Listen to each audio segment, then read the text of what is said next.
দুই সন্তানকে জমি ভাগ করে দিছিল, এক সন্তানকে কম দিয়েছিল। তার জন্য কি করছে তা দেখেন।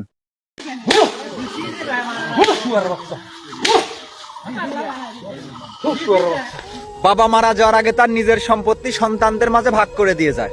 আর ওই সম্পত্তি ভাগ করার সময় বাবার কিঞ্চিত পরিমাণ ভুল হয়ে যায়। আর সেই ভুলটা ছিল, বাবা যখন তার সম্পত্তিগুলো সন্তানদের মাঝে ভাগ করতে যায়, সেখানে একটি ছেলের ভাগে সম্পত্তি একটু কম হয়ে যায়। আর ওই ছেলে এখন সম্পত্তি কিঞ্চিত পরিমাণ কম পেয়ে তারই নিজের বাবার কবর ভাঙচুর করতেছে এবং গালাগালি করতেছে। হাই রে ছেলে, ওই বাবা চাইলে তার সকল সম্পত্তি মানুষের মাঝে বিলিয়ে দিতে পারত। ওই বাবা চাইলে তার সকল সম্পত্তি বিক্রি করে দিয়ে নিজে আনন্দ ফুর্তিতে দিন কাটাতে পারত। কিন্তু না, বাবা তার সম্পত্তিগুলো করেছিল তার সন্তানদের জন্য। আর বাবা তার সন্তানদেরকে সম্পত্তি দিয়ে গেল ঠিকই, হয়তো তার দেওয়ার মাঝে কিঞ্চিত পরিমাণ ভুল ছিল।